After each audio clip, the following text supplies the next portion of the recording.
आज है 18 अगस्त 2024 दिन रविवार। नमस्कार, सुप्रभात। न्यूज छत्तीसगढ़ में आपका बहुत बहुत स्वागत है। इससे पहले आप छत्तीसगढ़ के कौन से जिले से न्यूज को देख रहे हैं, कमेंट में हमें जरूर बताइए। साथ ही डेली अपडेट रहने के लिए चैनल को सब्सक्राइब जरूर करें। सरकार के छत्तीसगढ़ क्रीड़ा प्रोत्साहन योजना से खेलों में आएगा बड़ा बदलाव। मुख्यमंत्री विष्णुदेव साय ने राज्य में छत्तीसगढ़ क्रीड़ा प्रोत्साहन योजना चलाने का निर्णय लिया। खेल एवं युवा कल्याण विभाग ने इसकी पूरी कार्य योजना तैयार कर मंजूरी के लिए राज्य सरकार को भेज दी। मुख्यमंत्री की घोषणा के बाद योजना को जल्द कैबिनेट से मंजूरी मिलने की उम्मीद है। इस योजना के तहत खिलाड़ियों को राष्ट्रीय अंतर्राष्ट्रीय स्तरीय प्रतियोगिता में भागीदारी करने पर 100% यात्रा व्यय और खेल उपकरण के लिए प्रोत्साहन राशि दी जाएगी। छत्तीसगढ़ के हर लोकसभा क्षेत्र में आईआईटी की तर्ज पर खुलेंगे प्रौद्योगिकी संस्थान। स्कूल में अब 18 स्थानीय बोली भाषा में पढ़ाई होगी। इससे आदिवासी अंचलों के विद्यार्थी स्थानीय बोली भाषा में बेहतर सीखेंगे। नई राष्ट्रीय शिक्षा नीति को ध्यान में रखते हुए मुख्यमंत्री विष्णुदेव साय ने ये फैसला लिया। सीएम के निर्देश के बाद राज्य शैक्षिक अनुसंधान व प्रशिक्षण परिषद ने लेखन कार्य शुरू कर दिया है। पहले चरण में छत्तीसगढ़ी, सरगुजिहा, हल्दी, सादड़ी, गोंडी और कुड़ुक में किताब लेखन किया जाएगा। हॉस्टल न मिलने पर सरकार भरेगी छात्रों का किराया, हर महीने देगी इतने रुपए। अनुसूचित जाति जनजाति स्टूडेंट्स को अपने गृह निवास से बाहर उच्च शिक्षा प्राप्त करने में कोई समस्या न हो, इसलिए आदिवासी विभाग ने अब आवासीय सहायता राशि देना शुरू कर दी। बिलासपुर, रायपुर, दुर्ग, भिलाई सहित छत्तीसगढ़ के 33 जिलों में रहकर पढ़ाई करने वाले छात्र जिनको जिला मुख्यालय के शासकीय हॉस्टल में जगह नहीं मिल पा रही, उन छात्रों को अब छात्र गृह योजना के तहत निजी मकानों में किराए लेकर रहने के लिए प्रति छात्र 950 रुपए प्रति माह दिए जाएंगे। छत्तीसगढ़ आर्थिक सलाहकार परिषद के गठन का मुख्यमंत्री साय ने किया ऐलान। प्रदेश की सरकार लगातार विकास कार्यों में जुटी हुई है। इसी में छत्तीसगढ़ के आर्थिक विकास की गति बढ़ाने के लिए सरकार ने रोड मैप तैयार किया। औद्योगिक अवसरों को आगे बढ़ाने के लिए देश दुनिया में जो नवाचार स्टार्ट हुए उन्हें राज्य की परिस्थिति के अनुरूप लागू करने को छत्तीसगढ़ आर्थिक सलाहकार परिषद के गठन किया जाएगा। यात्रीगण कृपया ध्यान दें, छत्तीसगढ़ से गुजरने वाली 6 ट्रेन का बदला रूट। छत्तीसगढ़ से गुजरने वाली 6 ट्रेन के रूट बदल दिए गए। बता दें कि पश्चिम मध्य रेलवे के जबलपुर रेल मंडल में कटनी, मुरबाड़ा, बीना और उमरिया रेलवे स्टेशन के बीच तीसरी रेल लाइन जोड़ने का कार्य जल्द ही शुरू होने वाला है। इस वजह से रेलवे ने छत्तीसगढ़ से गुजरने वाली 6 ट्रेन का रूट बदलने का फैसला किया। इस महत्वपूर्ण परियोजना के तहत 26 अगस्त से 9 सितंबर तक विभिन्न तारीखों में काम किया जाएगा। एनएमडीसी स्टील प्लांट के निजीकरण पर आगे बढ़ी सरकार। केंद्र सरकार ने छत्तीसगढ़ स्थित एनएमडीसी स्टील के विनिवेश की तैयारी कर ली है। सरकार अगले 2 माह में इसकी वित्तीय बोलियां आमंत्रित कर सकती है। सरकारी सूत्रों का कहना है कि नई विनिवेश योजना के तहत एनएमडीसी स्टील उपयुक्त कंपनी है। संयंत्र नया है और ये शेयर धारकों के लिए ज्यादा मूल्य तैयार कर सकता है। सरकार के निजीकरण की दिशा में कदम उठाने के फैसले के बाद कांग्रेस ने केंद्र सरकार पर हमला बोला। खराब सड़कों से लोगों को मिलेगी राहत, रूमगढ़ा से बालकों तक सड़क की होगी मरम्मत। शहर की सड़कों के लिए बेहद गंभीर वाणिज्य उद्योग और श्रम मंत्री लखनलाल देवांगन के द्वारा लगातार प्रयास किए जा रहे हैं।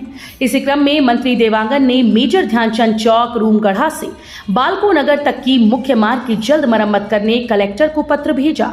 मंत्री देवांगन ने अपने पत्र में लिखा कि मेजर ध्यानचंद चौक से बालको नगर तक की सड़क बारिश के बाद अत्यंत जर्जर हो चुकी है। मार्ग के पुल की भी स्थिति काफी खराब है। उक्त मार्ग पर भारी वाहनों का दिन भर दबाव बना रहता है। रायपुर में घर में दुकान चलाने वालों पर होगी कार्रवाई। रायपुर नगर निगम घर में व्यवसाय करने और दुकान किराए पर देने वालों के खिलाफ बड़ी कार्रवाई शुरू करने जा रहा है।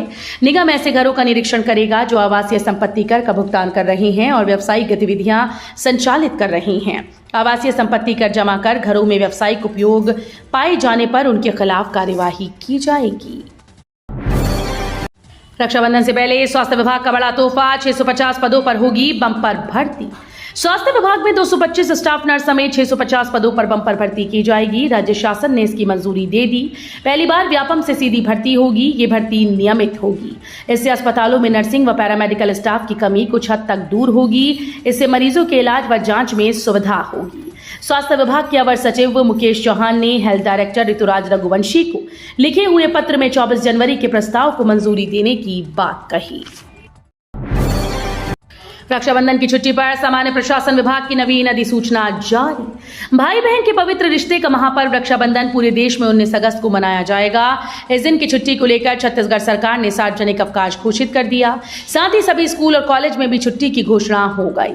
सरकारी कर्मचारियों की छुट्टी को लेकर नवा रायपुर अचल नगर स्थित मंत्रालय स्थित सामान्य प्रशासन विभाग ने अधिसूचना में ये उल्लेखनीय है कि राज्य सरकार ने 19 अगस्त 2024 सोमवार को रक्षाबंधन पर्व के अवसर पर छत्तीसगढ़ राज्य में पूर्व में सामान्य अवकाश घोषित किया। 70 करोड़ का स्काई वॉक टूटेगा या फिर नए सिरे से होगा निर्माण। उप मुख्यमंत्री व लोक निर्माण मंत्री अरुण साव ने वरिष्ठ विभागीय अधिकारियों के साथ अधीक्षण अभियंताओं और कार्यपालन अभियंताओं की बैठक लेकर रायपुर और दुर्ग राजस्व संभाग के कार्यों की समीक्षा की। उन्होंने दोनों संभागों में सड़क निर्माण, सेतु निर्माण और भवन निर्माण कार्यों की प्रगति की समीक्षा की और आवश्यक निर्देश दिए। साव ने विधि और विधायी कार्य विभाग की केंद्र प्रवर्तित और राज्य प्रवर्तित योजनाओं के तहत निर्माणाधीन भवनों की प्रगति की भी समीक्षा की। प्रदेश में फिर बदलेगा मौसम का मिजाज, अगले 4 दिनों तक भारी बारिश की संभावना, आईएमडी का अलर्ट जारी। छत्तीसगढ़ में एक बार फिर से मौसम का मिजाज बदलने वाला है। लगातार बीते कुछ दिनों से धूप खिलखिला रही थी, लेकिन अब मौसम विभाग ने बारिश को लेकर अपडेट कर दिया। प्रदेश के कुछ जिलों में जमकर बारिश होने की संभावना जताई, वहीं प्रदेश के अधिकांश हिस्सों में बारिश हो रही है। आईएमडी के मुताबिक प्रदेश में आने वाले कुछ दिनों तक बारिश की एक्टिविटी जारी रह सकती है। राहुल खड़गे आएंगे छत्तीसगढ़, निकालेंगे यात्रा। कांग्रेस जाति जनगणना को लेकर देश भर में अभियान चलाने जा रही है। इस कड़ी में पार्टी के राष्ट्रीय अध्यक्ष मल्लिकार्जुन खड़गे और पूर्व अध्यक्ष राहुल गांधी 20 अगस्त से सभी राज्यों का दौरा करेंगे। इसके लिए छत्तीसगढ़ में भी आएंगे। इसके मद्देनजर प्रदेश कांग्रेस कमेटी को कहा गया कि वो 20 से 31 अगस्त के बीच एक कार्यक्रम तैयार कर भेजें। इसके आधार पर छत्तीसगढ़ में राहुल और खड़गे का दौरा तय हो गया। महंगाई भत्ते को लेकर आया बड़ा अपडेट। राखी से पहले सरकारी कर्मचारियों को मिल सकता है तोहफा। प्रदेश के सरकारी कर्मचारियों के लिए बड़ी खुशखबरी सामने आई। दरअसल महंगाई भत्ते का इंतजार कर रहे कर्मचारियों को जल्द नया तोहफा मिलने वाला है। ऐसा कयास लगाया जा रहा है कि सरकार रक्षाबंधन से पहले सरकारी कर्मचारियों के महंगाई भत्ते में 4% की बढ़ोतरी का ऐलान कर सकती है। हालांकि इसे लेकर कोई अब तक आधिकारिक जानकारी सामने नहीं आई। छत्तीसगढ़ आर्थिक सलाहकार परिषद के गठन का सीएम साय ने किया ऐलान। छत्तीसगढ़ के आर्थिक विकास की गति बढ़ाने के लिए सरकार ने रोड मैप तैयार कर लिया है। औद्योगिक अवसरों को आगे बढ़ाने के लिए देश दुनिया में जो नवाचार प्रारंभ हुए उन्हें राज्य की परिस्थिति के अनुरूप लागू करने को छत्तीसगढ़ आर्थिक सलाहकार परिषद के गठन किया जाएगा। मुख्यमंत्री विष्णुदेव साय ने इसकी घोषणा की। युवाओं को रोजगार देते हुए अर्थव्यवस्था को तेज रफ्तार देने के लिए प्रदेश की नई उद्योग नीति तैयार हो रही है। केंद्र और राज्य सरकार ने किया छत्तीसगढ़ के साथ बहुत बड़ा धोखा। कांग्रेस के वरिष्ठ नेता और पूर्व डिप्टी सीएम टीएस सिंहदेव ने केंद्र और राज्य सरकार पर हमला बोला। सिंहदेव ने केंद्र और राज्य की भाजपा सरकार पर छत्तीसगढ़ के साथ धोखा करने का आरोप लगाया। सिंहदेव ने एक्स पर वीडियो पोस्ट कर कहा कि केंद्र और राज्य की भाजपा सरकार ने मिलकर छत्तीसगढ़ के साथ बहुत बड़ा धोखा किया। उन्होंने ये आरोप बस्तर स्थित एनएमडीसी के नगरनार स्टील प्लांट के निजीकरण की खबरों को लेकर लगाया। अंबिकापुर में डॉक्टर्स की हड़ताल, शहर में निकाली आक्रोश रैली। कोलकाता में महिला डॉक्टर से रेप कर हत्या के विरोध में डॉक्टर्स हड़ताल पर रहे। आईएमए की 1 दिवसीय हड़ताल के आह्वान का सरगुजा में व्यापक असर दिखा। मेडिकल कॉलेज हॉस्पिटल में सभी डॉक्टर शनिवार सुबह से हड़ताल पर रहे। सीनियर के साथ जूनियर डॉक्टर्स ने भी मेडिकल कॉलेज के बाहर प्रदर्शन किया। बिलासपुर में गौ सत्याग्रह, सड़क पर उतरे सैकड़ों कांग्रेसी। न्यायधानी बिलासपुर में जिला कांग्रेस कमेटी के चारों ब्लॉक के नेताओं ने गौ सत्याग्रह किया। कांग्रेस भवन से जुलूस निकालकर नेहरू चौक तक प्रदर्शन और नारेबाजी की। इस दौरान पार्षद स्वर्णलता शुक्ला अपने घर से एक गाय लेकर एसडीएम कार्यालय पहुंची, जहां पहले से गेट पर तैनात पुलिस ने किसी को अंदर घुसने नहीं दिया। इस दौरान कोटा विधायक अटल श्रीवास्तव ने आरोप लगाया कि छत्तीसगढ़ में सत्ता बदलने के साथ तत्कालीन मुख्यमंत्री भूपेश बघेल के शासनकाल में लाई गई गोधन योजना को दुर्भावनावश बंद कर दिया गया। अब रेलवे लाइन से जुड़ेगा बीजापुर। बीजेपी की सरकार में छत्तीसगढ़ में खुशखबरी का दौर जारी है। जल्द ही सुदूर आदिवासी जिला बीजापुर भी रेलवे लाइन से जुड़ेगा। केंद्र सरकार ने कोरबा से अंबिकापुर रेलवे लाइन को मंजूरी दी है। इस आशय की जानकारी खुद छत्तीसगढ़ के सीएम विष्णुदेव साय ने ट्वीट कर लिखा कि विष्णु के सुशासन में छत्तीसगढ़ के लिए खुशखबरियों का दौर जारी है। अब सुदूर आदिवासी जिला बीजापुर भी रेलवे लाइन से जुड़ेगा। केंद्र सरकार द्वारा कोरबा से अंबिकापुर रेलवे लाइन को भी मंजूरी मिली। जल्द जारी होगी निगम मंडल की नियुक्तियां। जब से भाजपा की सरकार बनी तब से निगम मंडलों और आयोगों में नियुक्ति की चर्चा जोरों पर चल रही है। सरकार बनी 10 माह होने जा रहे हैं, लेकिन सूची को लेकर सिर्फ कयासों का दौर चल रहा है। अंदर खाने में चर्चा हो रही है कि अब कभी भी नियुक्ति संबंधी सूची जारी हो रही है, क्योंकि भाजपा का बड़ा कार्यक्रम हर घर तिरंगा अभियान खत्म हो गया है। इस कार्यक्रम में जिलों से लेकर बूथ स्तर के पदाधिकारी और कार्यकर्ताओं को जिम्मा सौंपा गया था। आकाशीय बिजली की चपेट में आने से 3 महिलाओं की मौत, कई घायल, सीएम साई ने जताया दुख। छत्तीसगढ़ में इन दिनों मानसून कमजोर हो गया है, लेकिन सरगुजा संभाग में रोजाना गरज चमक के साथ बारिश हो रही है।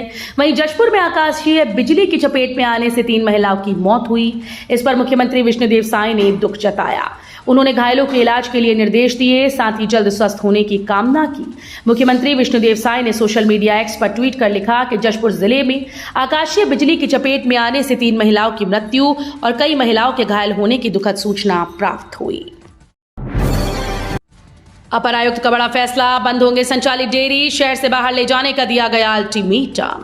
अपर आयुक्त राजेंद्र प्रसाद गुप्ता ने शहर के लगभग 25 डेयरी संचालकों की बैठक ली और सभी संचालकों को रहवासी क्षेत्रों से अपनी अपनी डेयरियों को अगले 1 माह के भीतर स्वतः नगर निगम सीमा क्षेत्र से बाहर ले जाने का अल्टीमेटम दिया। अपर आयुक्त ने सभी डेयरी संचालकों को कहा कि अन्यथा की स्थिति में नगर निगम रायपुर द्वारा व्यापक अभियान चलाकर निगम सीमा के भीतर रहवासी क्षेत्र में संचालित सभी डेयरियों के सभी मवेशियों को जब्त करके डेयरीज को सील बंद करने की कड़ी कार्रवाई की जाएगी। भिलाई विधायक देवेंद्र यादव होंगे गिरफ्तार। छत्तीसगढ़ के भिलाई से विधायक देवेंद्र यादव को बलौदाबाजार पुलिस कभी भी गिरफ्तार कर सकती है। पुलिस का कहना है कि यादव बलौदाबाजार हिंसा मामले में आरोपी हैं। उन्हें गिरफ्तार करने के लिए पुलिस सेक्टर 5 निवास पर पहुंच चुकी है। उनके खिलाफ कोयला घोटाले और कथित एमएमएस मामले की भी जांच चल रही है। सीएम विष्णुदेव साई ने बताया रोड मैप। स्वतंत्रता दिवस समारोह में सीएम विष्णुदेव साई ने छत्तीसगढ़ के विकास का रोड मैप बताया है। उन्होंने कहा कि सरकार इस दिशा में नई योजना तैयार कर रही है। प्रदेश के किसानों के खातों में धान खरीदी और बकाया बोनस के 49,000 करोड़ रुपए डाले हैं। वहीं 77 लाख से अधिक लोगों को स्वास्थ्य योजना के तहत 5 लाख रुपए तक की मुफ्त स्वास्थ्य सहायता दी जा रही है। एजुकेशनल टूर से वापस लौटकर मेयर की सरकार से मांग। एजुकेशनल टूर से वापस लौटे रायपुर महापौर एजाज ढेबर ने शनिवार को मीडिया से बातचीत की। इस दौरान उन्होंने सरकार से मांग की कि रायपुर में कलेक्टर रैंक से हायर पोस्ट वाले आईएएस अधिकारियों की नियुक्ति की जाए। महापौर ने बताया कि मैसूर में हमने प्रोसेसिंग प्लांट का दौरा किया, वहां नारियल के छिलके से रस्सी बनाई जाती है। हम उसे रायपुर में भी लागू करेंगे।